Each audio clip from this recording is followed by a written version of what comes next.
President Biden has already issued more executive orders in the first 2 days than any of his predecessors. Steve? First 2 weeks. That is why a group of Republican attorney generals are warning him against overstepping his authority in a new letter that they sent to the White House yesterday. And joining us now is the AG who spearheaded the message, West Virginia's Patrick Morrisey. Good morning to you. Hey, good morning. It's good to be with you. Well, it's so good to have you here. Yes, welcome back. So what did you write in the letter? What are your concerns? Well, I think anytime a new president comes into office, you want to give people the benefit of the doubt.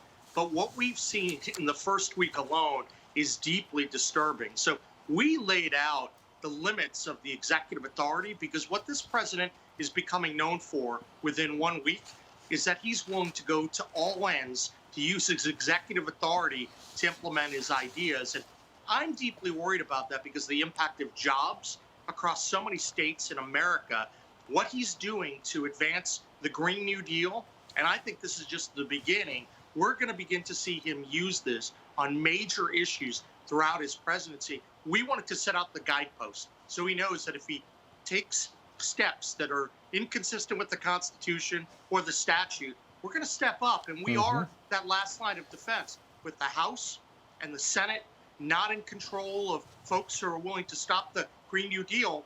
It's going to rest on the Republican attorneys general to make sure that rational decision-making occurs. Yeah, so far, look at these executive orders so far. He's got 24, I think 39 overall.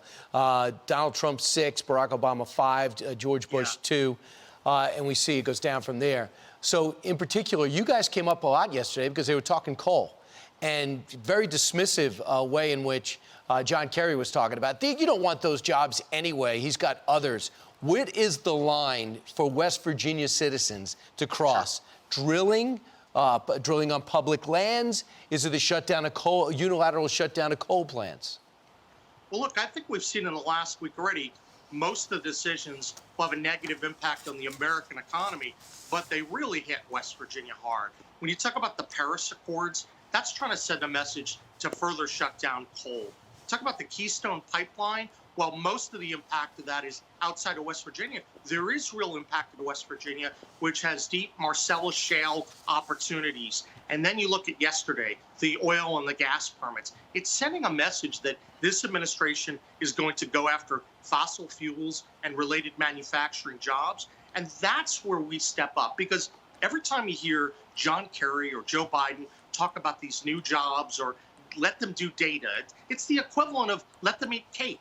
It's actually something that never materializes. But meanwhile, we know we're losing these good-paying jobs where someone is out, they may be on a well, and they're providing for their family of four, and then their revenue comes in, helps the local retail establishments, the restaurants in their community. That's what's being put at risk right now. And it's being put at risk on very dubious proposition. When an executive acts, they're supposed to do it based upon rational decision-making, and clearly when you act in a week, that's not happening. And that's why you and the other attorney generals from across the country have sent that letter to Joe Biden, and there is a picture of the other AGs. You're absolutely right. You know, they're working on oil and gas now. They're going to come for the coal jobs as well, which is where, you know, that's your bread and butter there in West Virginia. But the good news is, Mr. Attorney General, the administration is going to make sure that everybody who loses their job is going to get another job. I mean, this is fantastic. They've got a gigantic magic wand. They're going to wave over West Virginia. And suddenly, those guys who are working in the coal mines are going to be making solar panels or things to allow cars to run on water or something else. I don't know what they're going to do, but is that possible? Look, I think people are always open-minded when someone comes in with new ideas. But given the speed in which they're moving to dismantle the American manufacturing economy and energy jobs in our country, I don't think that that's their intent. It's not only it's very unlikely, I think that a lot of their initiatives we're seeing, these are the appetizers before the main dish. They're going to be coming, trying to renew the Clean Power Plan and a lot of the initiatives and go even further than Barack Obama.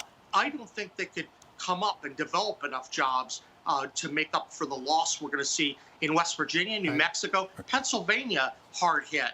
And I can't see it happening But we're going to be ready. We're going to go to Right. court. We're going to make sure when they cross the line, we're there. Right. And I'm confident, given that their speed and lack of focus, we're going to have real success. And Let Joe yesterday, you were Manchin. just the appetizer. Tell Here comes the entree. tell Joe Manchin exactly how you feel. All right, Mr. Attorney General, thank you very much for joining us live. Hey, thank you so much. Thank you.